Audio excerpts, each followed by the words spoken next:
Walfadjri.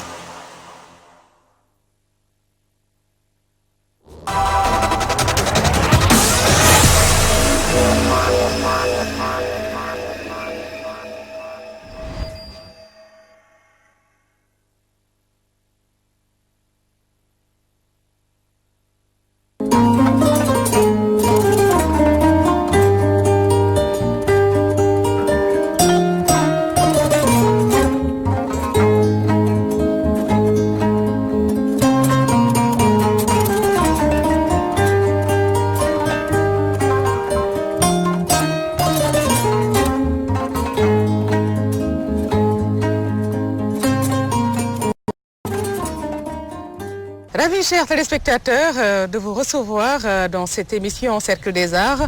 Aujourd'hui, nous sommes dans ce bel endroit, le lodge des collines de Niassam, où nous allons rencontrer un invité qui est un écrivain, en même temps un entrepreneur français.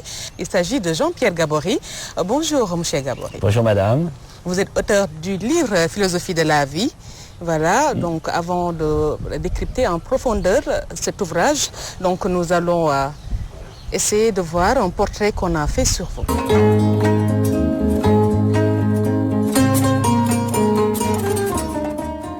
À quelques kilomètres de Joal se trouve un bel endroit où la mer, la brousse et ses arbres ainsi que le calme qui règne sur les lieux forment un beau paysage où il fait bon à vivre. Cet endroit est bien le lodge des collines de Niassam.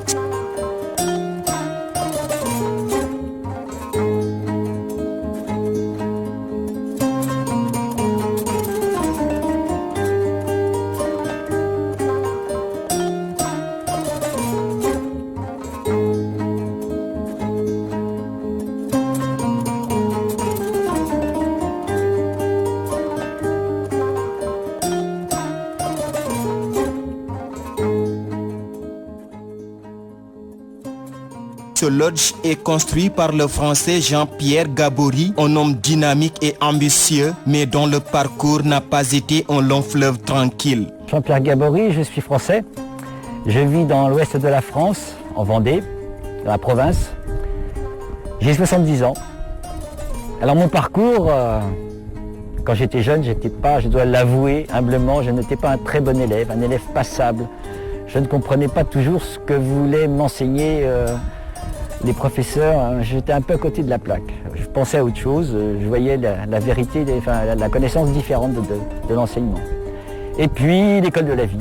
Quand j'étais jeune, j'ai fait plein de petits boulots et c'était l'époque des années 70, j'ai voyagé. J'ai été en Inde par la route, j'ai même voyagé en Inde sans argent. Je couchais dehors avec les pauvres. Mais ça a été un voyage extraordinaire. J'ai vraiment rencontré l'Inde, sa vie au quotidien, ça a été extraordinaire. Et puisque nous allons parler de la peur, eh bien, quand je suis rentré en France, je me suis dit, mais en France, je n'aurai jamais des conditions de vie aussi difficiles. Et donc, je n'ai jamais eu peur de me lancer dans des entreprises, sachant que j'avais traversé une épreuve de voyage dans des pays pauvres, sans argent, et ça s'était excellemment bien passé. Donc, pas de peur. Au début, des craintes quant à la réussite du projet ne manquent pas, mais sa conviction et l'amour qu'il porte sur l'endroit ont fini par prendre le dessus. Alors, décision est fermement prise. Les années 2001, changement de vie. Avec ma femme, on voyageait beaucoup. Et à un moment, on vient ici. Et sur cette colline-là, nous découvrons ce paysage. Paysage vraiment extraordinaire. On avait beaucoup voyagé dans les paysages, nous, on n'est pas des citadins, donc c'était toujours l'Amérique du Sud, l'Asie, etc. Et là, on a vu ce paysage, on s'est dit c'est exceptionnel. C'est un paysage qui n'a pas d'âge, 10 000 ans, 100 000 ans, il pouvait très bien être comme ça. Il est totalement préservé. Et puis on a une variété, la mer tout près, la lagune ici, les îles, les grands baobabs, la brousse, tout ça dans le même endroit, sans aucune perturbation. Et là, ça a été un choc amoureux, on va dire. On s'est dit, mais dans un paysage aussi exceptionnel, si on pouvait faire un bel hôtel, ça ne pourrait que marcher. Et puis ça serait pour nous un rêve réalisé. Et donc, on s'est lancé. On s'est lancé et puis je dirais que sur un plan marketing, sur un plan rationnel, ça n'avait aucune chance de marcher. À 4 heures de Dakar, avec une mauvaise route, une piste, rien autour, n'importe quel chef d'entreprise ou de marketeur, non, arrêtez tout de suite, ça ne peut pas marcher. Et en fait, qu'est-ce qui s'est passé? Vous avez parlé créativité. Eh bien, on avait l'intime conviction. Nous, on savait, avec ce qu'on connaissait, ce qu'on avait vécu, ce qu'on voyait devant nous, que pouvait y avoir quelque chose de magnifique à faire.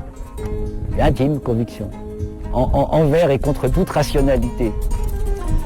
Malgré ces difficultés, le succès est arrivé. Aujourd'hui, le lodge des collines de Niassane est connu à travers le monde entier. Ceux qui viennent y séjourner sont toujours satisfaits et ont hâte d'y revenir. On a fait des chambres sur l'eau, parce qu'on a pris les 3 éléments, l'eau, l'air, la terre.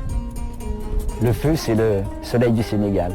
Mais l'eau, la terre et l'air. L'eau, sur les lagunes, ce sont les chambres là sur pilotis. Elles sont posées là, ouvertes sur l'environnement. Et les gens qui sont dans ces chambres, eh bien, ils sont comme dans un grand bateau immobile. Hein, elles sont construites en bois, vernis. Et ça, c'est les préférés de nos clients, celles-ci. Ensuite, il y a l'air. Ce sont les chambres dans les grands baobabs. Alors ça, c'était en 2001, personne ne parlait encore de cabanes dans les arbres. Et donc on a fait ces chambres parce qu'on avait vraiment des baobabs splendides, immenses là, posés au bord de la lagune. Et donc on a visité tous nos baobabs et puis on en a choisi quelques-uns où on a pu mettre nos chambres là. Et là on a les grandes branches du baobab qui embrassent un peu ces chambres là. Donc ils ont accepté les baobabs. Petite histoire, il y a le plus grand baobab, il est tout près de l'accueil, là, où on va commencer le film tout à l'heure. Et celui-là, on le regarde, on se dit, ben là, on pourrait faire une cabane, là, ici, tout ça. Puis au bout d'un moment, on se dit, ah non, celui-là, c'est le maître des lieux, il faut le respecter, on ne fera rien. C'est le grand maître. Donc on n'a rien fait là-bas, on en a fait ici. Et puis après, il y avait la terre, donc les collines qui sont des très, très belles chambres, qui sont autour de la colline centrale. Voilà. Donc l'air, l'eau, la terre.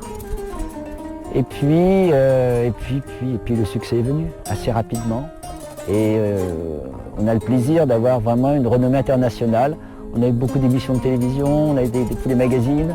Et puis les gens, c'est surtout la renommée. Les gens en parlent entre eux. Et donc tous les gens qui aiment la nature, hein, et qui ont une vraie sensibilité à la vie naturelle. Ils sont très heureux ici, quoi. Voilà. Alors ici, il y a vraiment tous les pays. Tous les jours, je crois qu'il y a 4-5 nationalités différentes. Alors, je me sens vraiment citoyen du monde ici. Il y a de tout qui se passe ici. Bien sûr, ce sont beaucoup de gens qui habitent Dakar, leurs amis, la famille.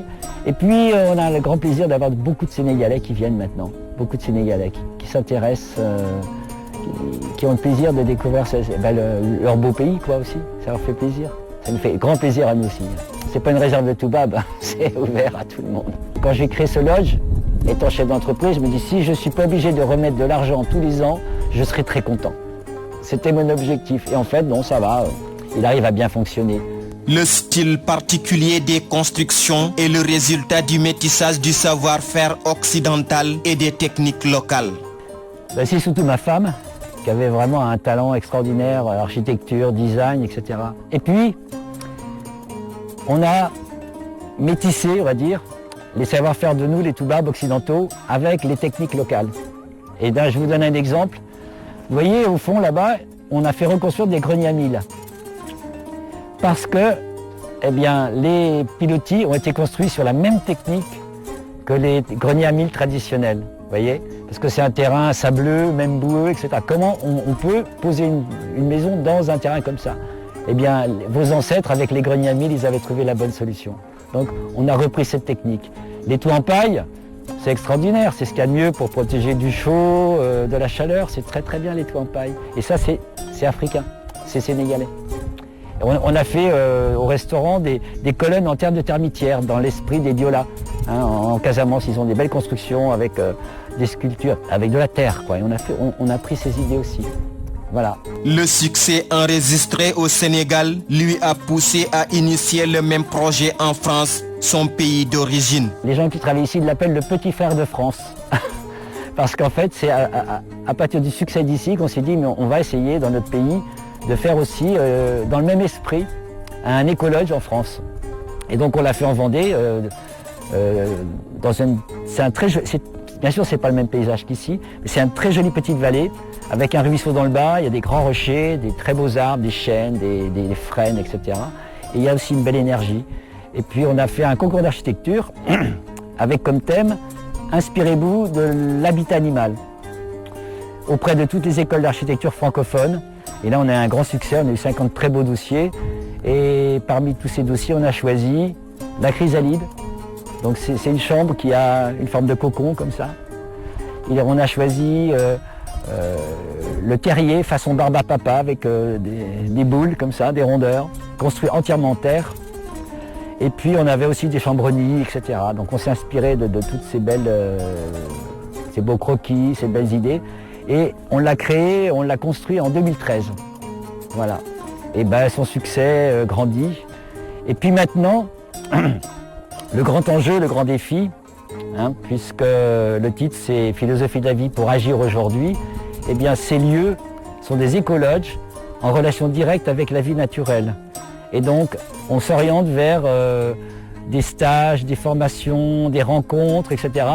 pour s'ouvrir directement chacun de nous à cette beauté naturelle, quoi, et que chacun puisse en profiter. Jean-Pierre Gabory a également créé ou participé à la création de nombreuses entreprises. La première société, donc la plus importante, là dans les économies d'énergie, j'ai créé avec d'autres personnes beaucoup d'entreprises de conseils, d'études, pour des experts. J'en ai fait 3 au moins. Avec mon ami Bernard, Processus Créatif, on a créé une entreprise, une petite entreprise de consultants pour faire du processus créatif pour les entreprises. Et puis, qu'est-ce que j'ai encore eu? Une entreprise aussi avec ma femme de vêtements en kit qu'on avait fait également, plus le Lodge du Sénégal et le Lodge de France. Donc à peu près une dizaine. Et aussi une holding, mais ça c'était autre chose, plus financière.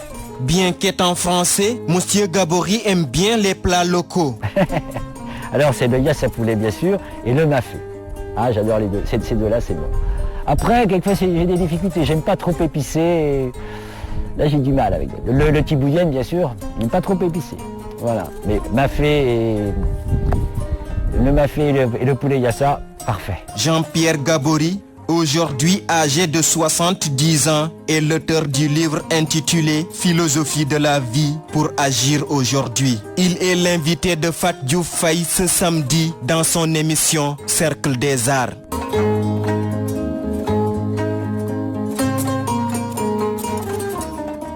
Voilà, nous venons tout juste de voir cette présentation faite sur M. Jean-Pierre Gabory. Monsieur Jean-Pierre Gabory, vous avez édité cet ouvrage Philosophie de la vie en 2019. Pouvez-vous nous présenter l'avant-propos? D'accord. Eh bien, je vais le lire. L'avant-propos, c'était il y a quelques années, quelques dizaines d'années.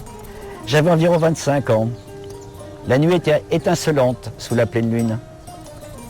Je suis parti sur le chemin et je me suis mis à danser avec la lune, lentement, comme s'il s'agissait de jouer avec les énergies qui m'enveloppaient.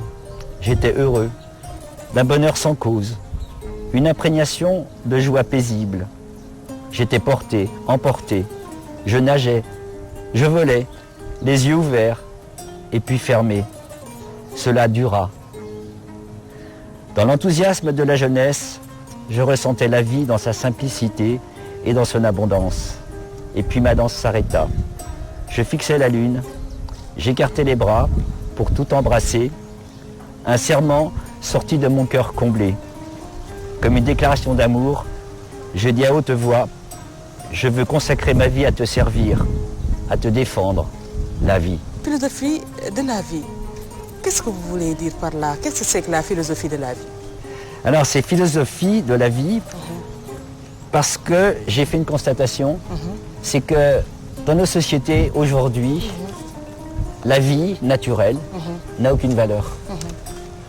On peut détruire tous les poissons de la mer, c'est normal. On détruit les forêts, l'Amazone actuellement, c'est normal. L'économie écrase tout et toute cette vie naturelle n'a aucune valeur. Alors ça, c'est quand même quelque chose dont il est important de prendre conscience quand même. La vie, elle est en vous, madame, elle est en moi, elle est dans tous les humains, elle est partout. Sur toute cette planète Terre, il y a ce miracle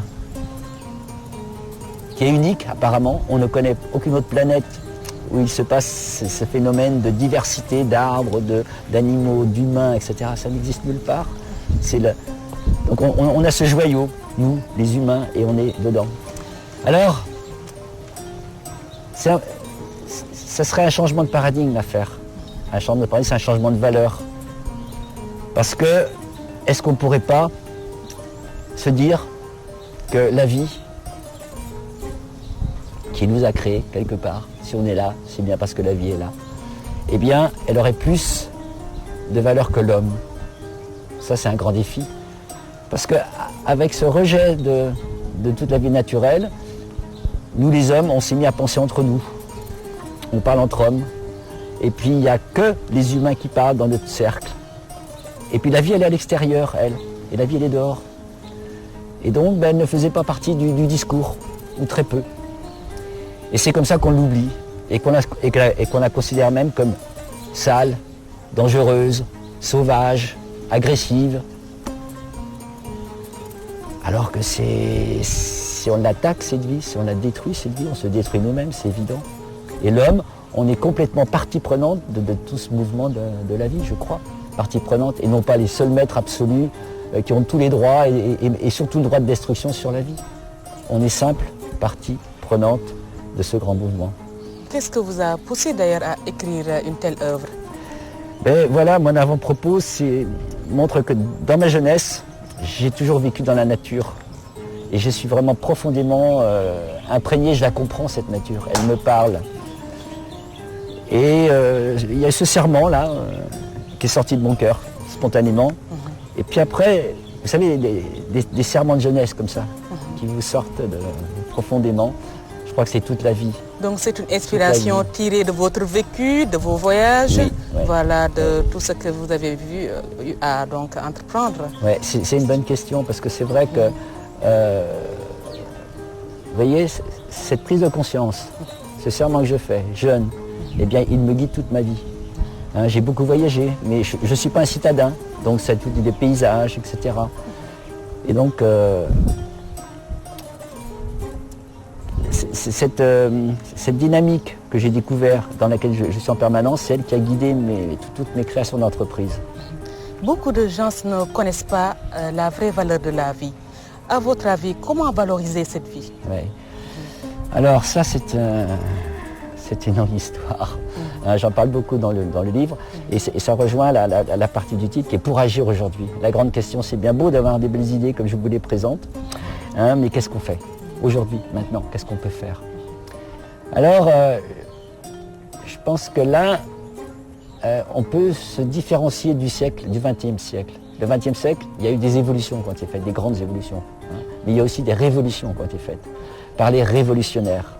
Et on sait que les grandes idéologies, telles que le nazisme, le communisme et même le libéralisme, ont quand même amené à des catastrophes.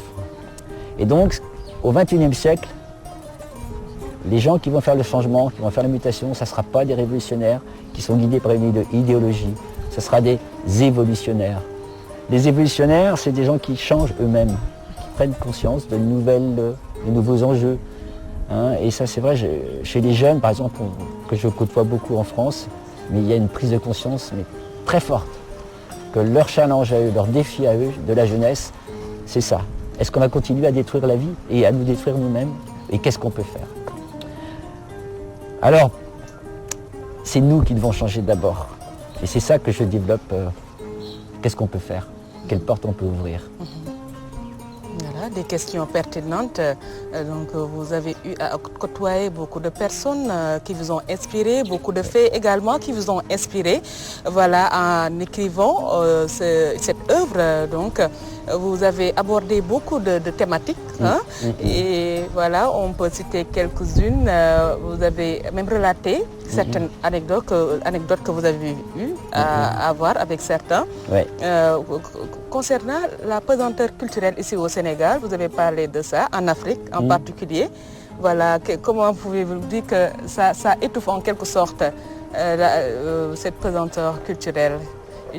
Qu'est-ce que vous voulez expliquer dans cet ouvrage? C'est-à-dire que, d'abord, j'ai voulu faire un langage très simple. Hein, c'est pas un langage de philosophe de l'université qui parlerait certainement mieux que moi, avec une meilleure connaissance de tout ce qui se dit dans la philosophie, ça c'est sûr. Mais comme c'est une philosophie de la vie, tout a été illustré par des choses que j'ai vécues, des rencontres, des gens qui m'ont tout de suite apporté quelque chose. Alors, la vie, ça m'a... Bon, maintenant, pour parler de la philosophie de la vie, mais qu'est-ce que c'est que la vie? Alors justement, là, il faut beaucoup de modestie parce que les mots, les concepts que l'on a sont incapables de donner une définition définitive. La vie, c'est ça. Alors, la vie, on la regarde. Et puis moi, ce que je peux dire, c'est que la vie, qu'est-ce que je vois dans la vie naturelle? Elle est mouvement. Elle est échange. Elle est transformation. Et elle est évolution. Donc, mouvement, échange, transformation, évolution. Et la vie, elle déborde de partout nos sociétés. Avec les interdits, les difficultés qu'on nous met, les barrages, etc., les côtés contraignants que qu'est la vie en société, ce qui est normal. Hein. On vit ensemble, on ne peut pas faire n'importe quoi. Mais il y a des portes ouvertes sur cette vie qui, elle, est beaucoup plus vaste. Et personnellement, j'ai une valeur forte qui est la liberté. Et c'est avec cette liberté que j'ai pu aller vers la découverte de gens, de situations, de collaborations qui m'ont fait comprendre que la dynamique de la vie, elle est active partout. Elle est active partout. Ça prouve que donc vous avez une philosophie particulière, une philosophie à vous de cette vie. Hein? Oui, voilà.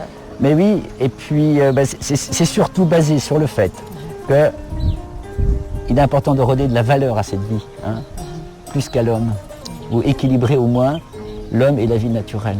Qu'on retrouve quelque chose, qu'on sorte de cette domination totale de l'homme sur la planète et sur la vie. C'est dangereux, c'est vraiment dangereux.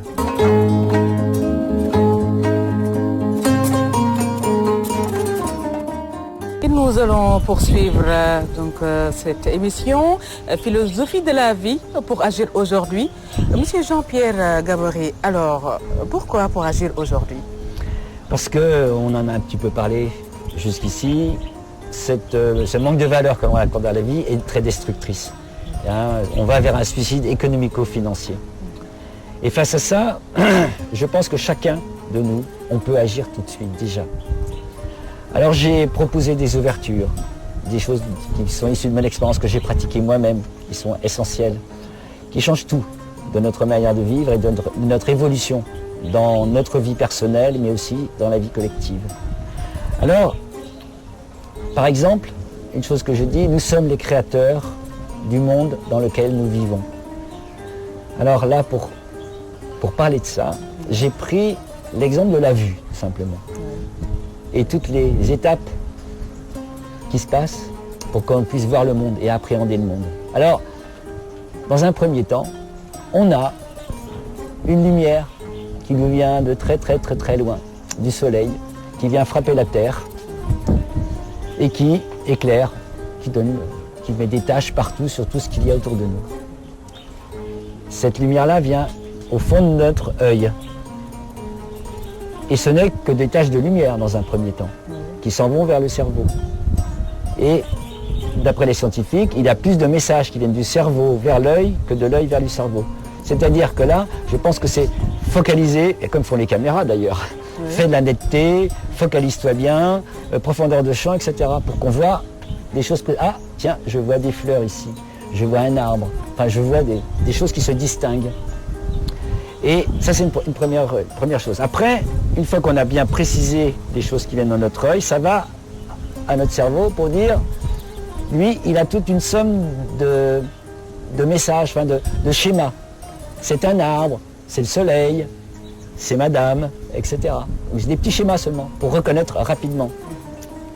Ensuite, à partir de ces petits schémas, eh bien, il va en plus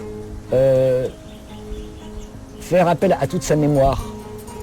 C'est-à-dire, c'est un arbre, mais c'est un grand baobab. Et j'ai le plaisir, et j'aime bien les grands baobabs. Il y a tout ce côté qualitatif.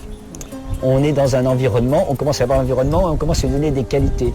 C'est beau, c'est agréable, je m'y sens bien, ou cet environnement ne me va pas du tout, je me sens pas bien. Ça, c'est dans notre tête que ça se passe, c'est la même image, vous voyez. Et puis après, on va analyser également le mouvement.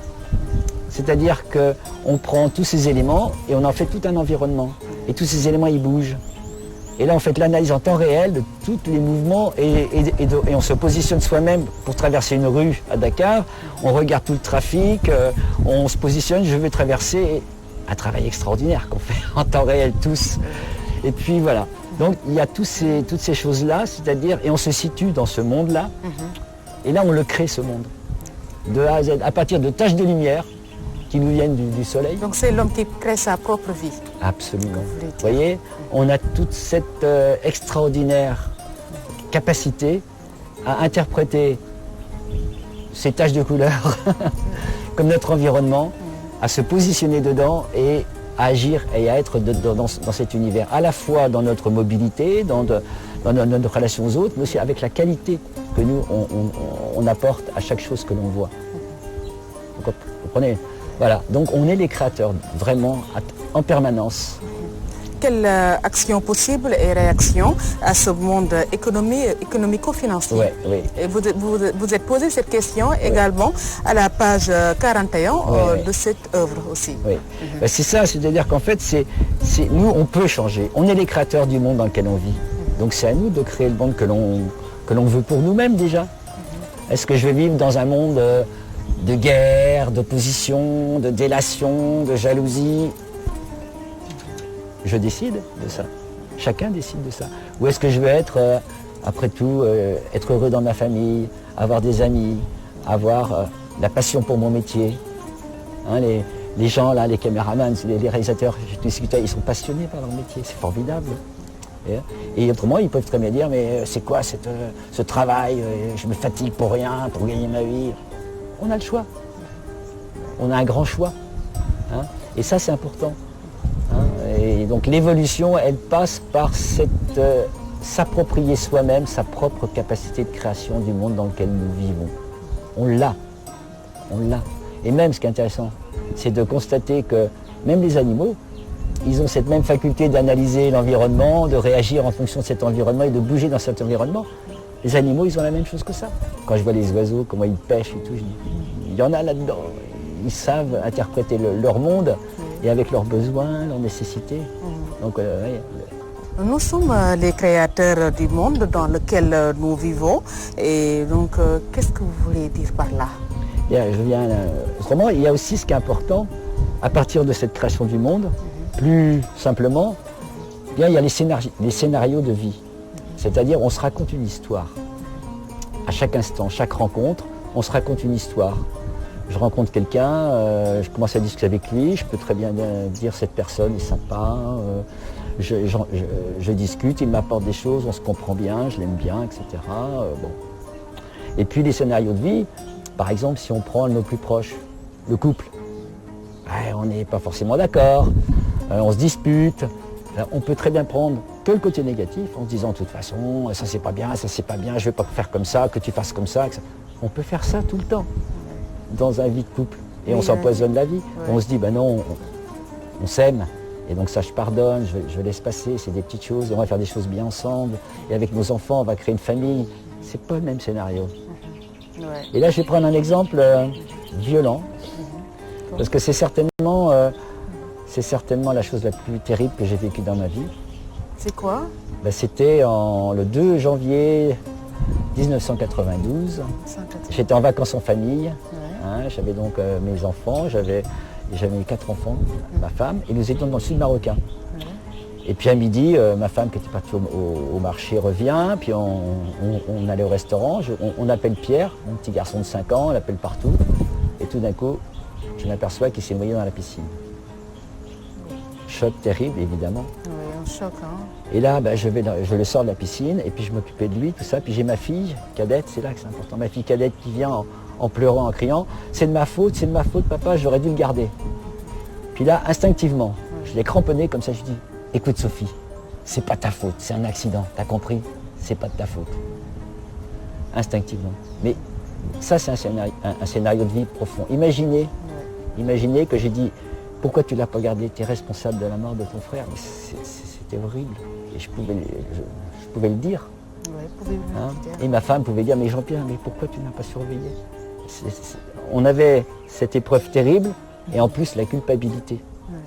Alors que l'accident, c'est la vie. Hélas, dans ce cas-là de plus dur aussi, mais la culpabilité, c'est de la morale. Et c'est lourd. J'aurais fait beaucoup de mal à ma fille si j'avais dit tu es responsable de la mort de ton frère. Vous l'avez accusé d'être responsable de la mort de son frère. Ouais. C'est horrible. Ouais. Alors que dire c'est un accident, j'avais le choix. Je pouvais dire l'un ou l'autre. Et puis, dans cette terrible épreuve, j'ai eu une idée qui m'est passée par la tête comme ça. Dans ce moment de deuil très dur, l'idée c'était, et si la vie t'avait donné le choix, tu vas voir un petit garçon, tu vas l'aimer, il va t'aimer, tu vas partager beaucoup avec lui, mais par contre, à 5 ans, il va mourir et tu vas beaucoup souffrir. Ou rien. Qu'est-ce que tu choisis? Personnellement, le petit garçon, l'amour qu'on a partagé, même avec la souffrance. Mais chacun sa réponse. Une conception différente des unes des autres. Hein. Si c'était quelqu'un d'autre, il aurait préféré que son fils ne naisse pas. Bien sûr. Il aurait préféré ne même pas connaître son fils. Mais vous avez préféré, concernant cette question, vous avez préféré que votre fils naisse et qu'il meure à l'âge de 5 ans. C'est-à-dire que c'est pas moi qui ai voulu qu'il meure à 5 ans. Mais ce qu'il y a, c'est surtout que qu'est-ce qu'on veut de la vie?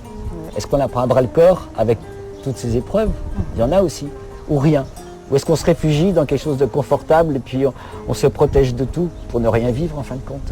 Conception de la vie un peu particulière pour Jean-Pierre Gabory. Et voilà, toujours dans cette philosophie de la vie pour agir aujourd'hui, monsieur Jean-Pierre Gabory. D'abord, prenons la mesure des freins, la peur. Voilà, qu'est-ce que vous voulez détailler sur cette... Ah oui, alors ça, pour être libre, pour évoluer, pour changer, pour prendre la vie à bras-le-corps, si on a peur, on se recroqueville. Vraiment, la peur, c'est la chose qui nous replie sur pas grand-chose. Hein? C'est moi qui ai eu cette chance d'aimer la liberté et de créer beaucoup d'entreprises. À chaque entreprise, c'est des risques énormes que l'on prend. Quand on a créé ce lodge en 2001, ici, dans le Ciné Saloum, on était loin de Dakar, avec un petit potentiel de clientèle. Ça ne pouvait pas marcher. Si on faisait une étude marketing, ça ne pouvait pas marcher. Mais avec mon épouse, on a eu l'intime conviction que le paysage était sublime et qu'on pouvait faire une architecture en harmonie avec ce paysage et de faire quelque chose de beau et que ça pouvait marcher. Donc on n'a pas eu peur. Je ne connaissais pas le Sénégal, je ne connaissais pas tout ça. Donc j'ai pris des risques importants. Et malgré... et là, il ne faut pas avoir peur. Ouais. Chaque peur nous recroqueville sur une petite vie. Et ça, alors la remède contre les peurs, c'est d'aller droit face à la peur et de traverser. Si on ne le fait pas, on restera replié sur un univers trop confortable. Et après, vous avez abordé la peur, mais aussi, M. Gabory, vous avez parlé du risque. La peur et le risque sont des mots un peu similaires. Oui. S'il y a la peur, il peut y avoir c'est qu'on ne veut pas prendre de risques. C'est-à-dire que la peur provoque... Alors, ce qu'il y a, j'avais par rapport à la peur, une fois, un intervenant dans mon entreprise avait dit une chose qui m'avait très très bien frappé. Il m'a dit, la peur provoque ce qu'elle craint.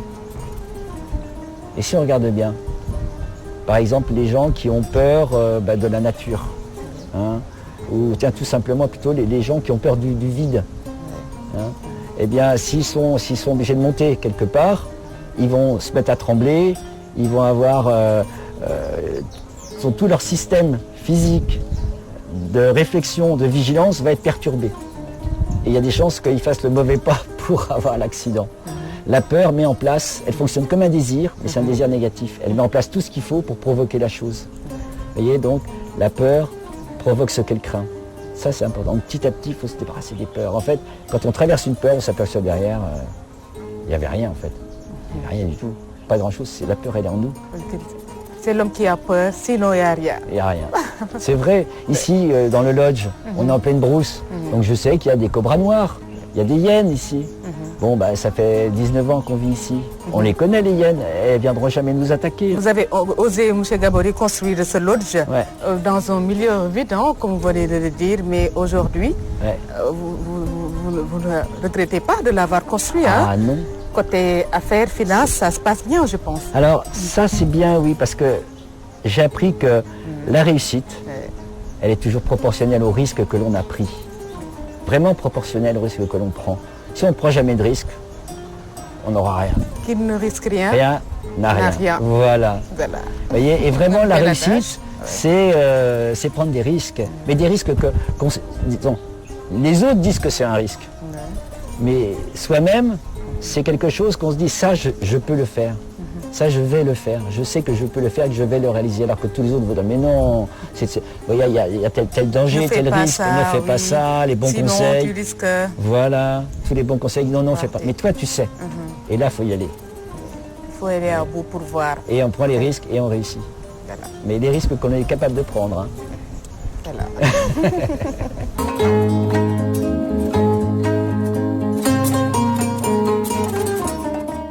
Philosophie de la vie pour agir aujourd'hui, c'est toujours avec Jean-Pierre Gabory. Dans cette troisième partie, M. Gabory, vous parlez d'agir et créer dans la dynamique du vivant. Et à la page 77, vous parlez du processus créatif. Alors le processus créatif, j'aurais du mal à le développer là en quelques minutes. C'est une intuition que j'avais eue assez jeune aussi dans mes 30 ans. Et ça m'a beaucoup servi à créer mes entreprises et à leur donner toujours quelque chose de très différencié. Hein. Alors, qu'est-ce que c'est que... Je vais quand même en dire quelques mots.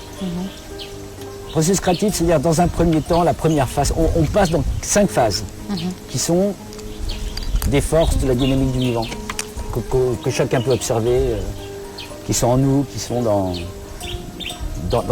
cette dynamique-là qui fait que tout bouge, tout se transforme. Alors la première phase, c'est ce que j'appelle le chaos initial, c'est-à-dire d'abord chercher ses bases. Ses racines, sur quoi on s'appuie. Quand on démarre quelque chose, on ne part jamais de rien.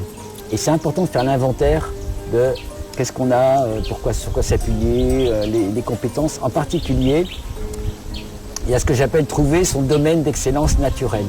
Ça veut dire qu'il y a des choses que chacun fait bien, très bien, facilement, sans se poser de questions. Et puis les autres lui disent, tu fais ça toi, c'est génial. Moi je fais ça tous les jours, tu sais, ça ne me demande aucun effort. Et bien c'est génial. C'est là qu'on est doué. On a fait des séminaires dans les entreprises et on cherchait là les autres, qu'est-ce qu'ils disent de vous dans l'entreprise. Vous faites ça, mais c'est formidable. Puis les gens m'en font ça tous les jours, c'est facile. Tu sais, oui, mais c'est parce que c'est facile. Parce que vous le faites sans énergie, tout ça, que c'est important. Donc les bases, ce qu'on sait très bien faire et qu'on fait facilement.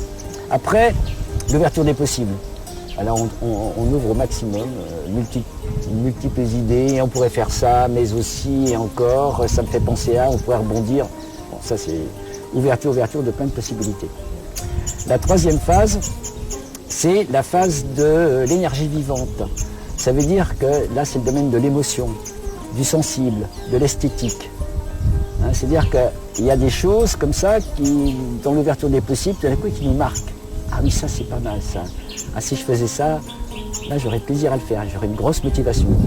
Quand on sent qu'il y a du plaisir, quand on sent qu'il y a de la beauté, on a une motivation qui est incarnée, qui est charnelle. Donc ça c'est important. Donc troisième force. La quatrième, c'est la structuration du rêve. Ça veut dire qu'il y a également les choses qui nous dirigent toute notre vie. On en a parlé tout à l'heure quand je disais que moi, à un moment, j'ai la vision de la vie, je te défendrai la vie. Moi, je sais que la liberté, c'est quelque chose qui était en moi profondément et non négociable. Et hors de question de discuter sur ce sujet. Je suis un être libre et je resterai toujours un être libre. Ça ne se discute même pas. Vous voyez, on a chacun des valeurs comme ça. Je sais que j'ai ma compagne, elle, c'est la douceur. Être doux, la douceur, comme ça. C'est important pour elle. Tout doit, pas de heurter les gens, etc. La douceur. C'est une vraie valeur, la douceur. Tu te rends compte, quelqu'un qui a une vie dirigée par la douceur, mais c'est pas mon style. Hein. Je suis un peu la douceur est très importante, surtout chez les femmes. Hein, oui, bien sûr. La femme doit être douce selon vous. Mais si tu veux, même quand ça devient une valeur, ça peut devenir quelque chose d'extraordinaire. Tu vois. Donc voilà. Et puis après, il y a la dernière chose, c'est l'interaction, l'action. C'est-à-dire après, faut rentrer. Alors l'épreuve de l'interaction, c'est qu'on arrive avec un beau projet, on est plein d'enthousiasme, on a fait quelque chose d'extraordinaire, et quand on en parle aux autres, ils font bof, oui, ok. Indifférence du milieu. C'est l'indifférence. Les gens ne sont pas contre, les gens ne sont pas méchants, mais ils pensent à autre chose et ils n'en ont rien à faire de notre projet. Donc il faut rentrer dans l'action, contourner, aller, convaincre, discuter, et voilà. Ça c'est des choses concrètes, mais c'est là que ça se construit après. Donc 4 phases, sur quoi on s'appuie. Tiens, d'ailleurs, à ce niveau-là, j'avais fait des interviews en vidéo avec différentes personnes de mon entourage, avec leur parcours. Et ici, il y avait un des serveurs, Aurore, qui termine, et ça, je trouvais ça très beau. Il me dit, alors je dis, la vie, pour toi, c'est quoi? Et il me dit, moi, c'est enracinement. Dans mon éducation, tout ce que j'ai connu, c'est enracinement et ouverture. Ça, c'est une valeur forte, magnifique. Enracinement, le chaos. J'ai été éduqué, j'ai une bonne éducation, j'ai appris ça dans ma culture. Mais par contre, je suis intéressé par le nouveau monde. Enracinement, ouverture. Magnifique. Monsieur Gabory, également, vous avez énuméré la créativité dans la vraie vie. Oui. Voilà, qu'est-ce que vous voulez? C'est ça, c'est-à-dire au lieu de faire travailler que notre intellect, hein, on fait travailler nos émotions, notre sensibilité, notre capacité à créer des liens, etc. Et donc dans la vraie vie, il y avait une autre technique qui est beaucoup plus simple, à mon avis, qui est indispensable. Il y avait aussi, par exemple, dans la relation aux autres, l'attention d'abord. On est tous les deux. Ouais. Hein, si vous me portez aucune attention, ou si moi je vous porte aucune attention, nous n'allons pas aller bien loin. Hein. Et bien toujours dans la vie, porter son attention, et quand on porte son attention à quelqu'un ou à quelque chose, un événement, à ce moment-là, il existe, cette chose existe, ou cette relation avec cette personne existe. Si on n'accorde aucune attention à une personne, la relation n'existe pas. Ou bien si on n'accorde aucune attention à un objet aussi, oui. Cet objet n'a aucune valeur. Exactement, exactement. Et tout à fait, c'est la qualité, d'abord l'attention, ensuite une intention. Et là, je connais un peu les rituels chamaniques et autres choses comme ça, c'est essentiel. C'est-à-dire que dans tous ces rituels d'initiation, il faut avoir une intention. Sinon, les rituels, ils tournent à vide, ça ne sert à rien. Si on n'a pas d'intention, ça ne sert à rien. Par contre, vous avez une intention, par exemple pour le lodge ici, on a découvert ce lieu, on a été touché, on s'est dit c'est très très beau, et on avait l'intention de créer quelque chose. Cette intention, et plus l'intention elle est précise, plus on y va droit. Une intention floue, comme j'aime bien dire, si quelqu'un vient me voir et me dit Jean-Pierre, il faut que tu m'aides, je vais bien t'aider, mais qu'est-ce que je peux faire? Il faut que tu m'aides. Oui, mais qu'est-ce que je peux faire? Tu comprends? S'il n'y a pas de précision dans la demande, il n'y a pas de réponse. Hein, donc plus l'intention elle est précise, plus la chose elle se produit, elle arrive. La vie est généreuse. Et puis la troisième, une fois qu'on a l'attention, l'intention, la décision, on y va, j'y vais. Et après, c'est l'action, la mise en œuvre. Tout ça, attention, intention, action. C'est des choses simples, hein, c'est des choses du quotidien, ça c'est de la vie, la vraie vie. À l'école de la vie, l'évolution et de la conscience également, vous en avez parlé à la page 90. Alors ça c'est toute la fin du discours. Et il est très important, et là je dis, c'est abordons le mystère de la conscience. j'ose aller jusque-là. Là encore, c'est pas une définition, il faut avoir beaucoup d'humilité, nos mots, nos concepts. Ils ne peuvent pas saisir cette chose exceptionnelle qu'est la conscience que l'on a tous en nous, que l'on porte en nous. Un changement de paradigme aussi. Il y a un changement de paradigme, un changement de système de valeurs, et c'est la conscience qui va nous guider là. Alors, comment j'ai abordé le phénomène de la conscience? Quand j'étais jeune, j'avais lu un livre qui n'était pas un livre de philosophie, ni de recherche scientifique. C'était Dr Moody qui a fait un livre qui s'appelait « La vie après la vie ». Il a été le premier à faire des études sur des gens qui avaient connu une mort clinique et qui étaient revenus. Une expérience de mort imminente. Et il les a fait témoigner. Qu'est-ce qui s'est passé? C'est le premier à faire ça. Et les témoignages étaient assez étonnants. Il y avait des ressemblances. Et puis j'avais lu également le livre des morts tibétains. Les Tibétains, à un mourant, il lui raconte, il dit voilà, tu vas passer par telle étape, telle étape, telle étape. Et donc, il y avait également des similitudes. C'est-à-dire qu'à la mort, comme ça, on passe dans un tunnel, et ensuite, il raconte qu'on est affronté à un être de pur amour, ils disent. Le livre des morts tibétains, ils disent la claire lumière. Et là, toute la vie défile, notre vie, et elle est estimée par rapport à cette perfection. Et il y a deux questions. Comment tu as aimé? Et la deuxième question, quelle connaissance as-tu acquise? Ça m'a marqué. Je me dis, ça, c'est certainement puissant et vrai. Et donc, ça se fait à la fin de notre vie, mais ça se fait également tous les jours. Et c'est là que j'aborde le côté de la conscience. C'est-à-dire que à chaque instant, on a quelque chose en nous qui nous dit, mais t'es qui, toi? Réfléchissez et devenez riche. Ça intéresse tout le monde. Hein. Comment on peut faire pour réfléchir et tout d'un coup devenir riche? Oui. Vous l'avez également énuméré dans cette œuvre. Alors ça, c'était un titre d'un livre d'un Américain qui date de 50 ans. Naturellement, pour un Américain, riche, c'est des dollars. Ouais. Voilà.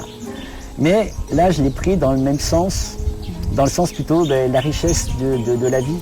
Parce que on peut avoir des millions de dollars, des milliards, et dans le quotidien, pas voir sa famille, être seul, abandonné, être dans ses chiffres, puis c'est tout, quoi. C'est une vie nulle, quoi. On peut être très riche en monnaie, mais c'est quoi la vie? Et je sais qu'en croisant des gens de tous les niveaux, il y a des gens très simples qui ont des vies sublimes. On peut être riche sans ne pas avoir de sous. C'est pas l'argent, c'est une richesse immatérielle. Non mais l'argent il est utile bien sûr pour acheter les choses. Mais est-ce qu'on en fait le but de notre vie? Et si on en fait le but de notre vie, qu'est-ce que ça apporte? Moi je connais dans mon environnement des gens qui ont fait fortune et c'est pas forcément. Je les envie pas vraiment. Ouais. Ils sont pas forcément malheureux tous, mais il y en a vraiment, ça n'apporte rien de plus. Hein. On va quand même pas manger 10 fois par jour. Ouais. Hein, et avoir 10 voitures et s'habiller 5-6 fois ou changer 10 fois de tenue. Donc ça passe quoi. Ça n'a pas de sens, vous comprenez? Réfléchir dans le paradoxal aussi. Ah oui. Comment peut-on réfléchir dans le paradoxal? Ouais. Alors ça c'est vrai que ça va un peu contre la mais c'est très important, c'est-à-dire que chaque chose existe par son contraire. Si je dis lumière, c'est en référence à l'obscurité. Si je dis chaleur, comme là, avec le beau soleil, c'est en référence au froid. Donc chaque chose existe, le bien, si on dit bien, ça c'est bien, c'est en référence à quelque chose de mal. Donc, réfléchir dans le paradoxal, c'est tenir compte des deux. C'est-à-dire que, par exemple, quand on se lance dans une activité, dans une création d'entreprise ou d'un projet, on se lance. On sait qu'il va y avoir des difficultés. On sait qu'on prend des risques.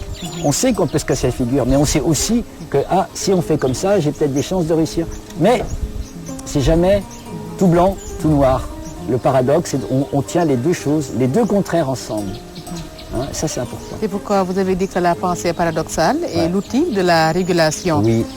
Et dans la quatrième partie, M. Jean-Pierre Gabory, dans ce livre, toujours Philosophie dans la vie pour agir aujourd'hui, vous avez parlé d'un monde à venir. Est-ce que vous avez posé cette question? Un monde à venir peut-il advenir? Oui.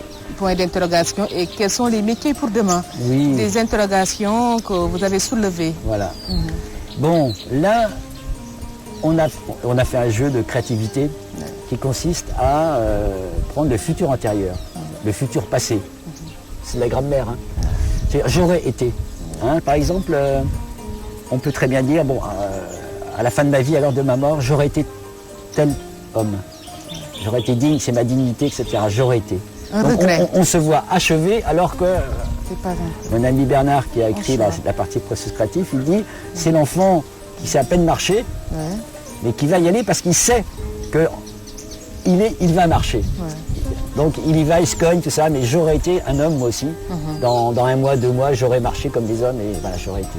Alors, on s'est amusé à faire j'ai fait une étude d'un historien du 22e siècle, une étude de 2120. 2120.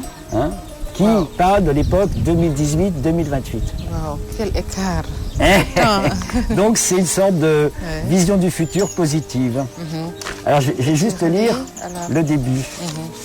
Extrait d'un traité d'histoire de Jean Dupont-Durand, édité en 2120, époque 2018-2028, une période charnière de mutation. C'est notre époque.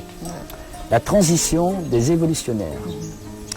Après avoir présenté le XXe siècle avec ses conflits provoqués par les nationalismes et les idéologies, nous allons observer le développement de nouvelles activités et pratiques dans tous les domaines de la communauté humaine, engendrées par la chute de la dernière idéologie persistante du début du XXIe siècle, celle de l'économie dirigée par la performance des chiffres.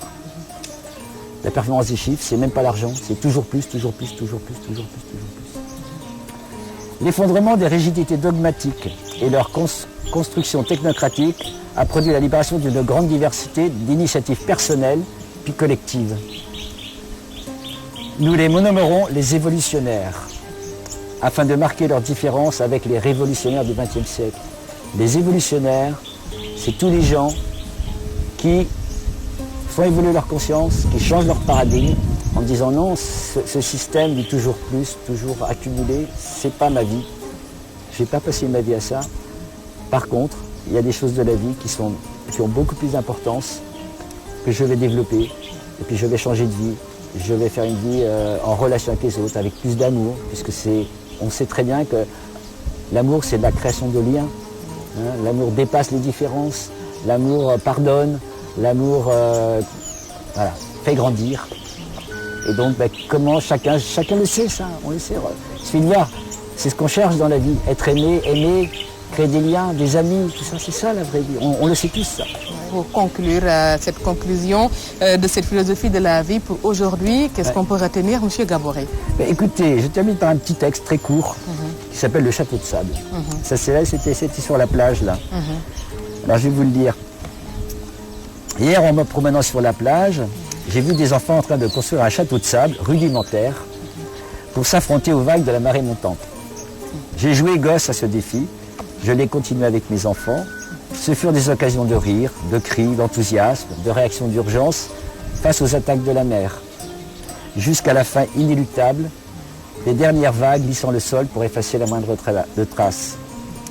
La partie était finie, pas de tristesse, un sentiment de plein. Nous avions passé un moment de partage, de plaisir, de joie, sous le soleil et sur le sable, au bord de la mer. Dans une simplicité de moyens, en jouant avec les éléments de la mer-terre, nous nous sommes offerts un beau moment de vie. Nos œuvres, lorsque nous les considérons du point d'observation de la vie, ressemblent à ces châteaux de sable. Elles sont aussi des constructions précaires dans le maelstrom de la dynamique du vivant. Mais l'œuvre elle-même a-t-elle de l'importance? Elle s'efface comme le château sous les coups de boutoir répétés des vagues. Dans le bilan, le monticule de sable ne sera rien. Il en restera la valeur de ce moment joyeux, cette parcelle de vie épanouie, partagée dans une aventure à l'issue pourtant fatale. Et si notre existence était cela? Bien développé. Oui. Monsieur Jean-Pierre Gabory.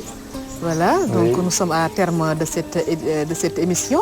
Merci madame. Et donc un grand merci de nous avoir gratifié votre présence pour ce soir. Et voilà votre dernier mot. Merci beaucoup. C'est un plaisir de partager avec vous. Merci. Merci. Merci à vous Jean-Pierre Gabory, auteur du livre Philosophie de la vie pour agir aujourd'hui. Il était l'invité de cette émission Cercle des Arts. Un grand merci également à tout le personnel de votre lodge Les Collines de Niassane. Voilà, un endroit convivial où nous avons présenté cette émission avec un immense plaisir.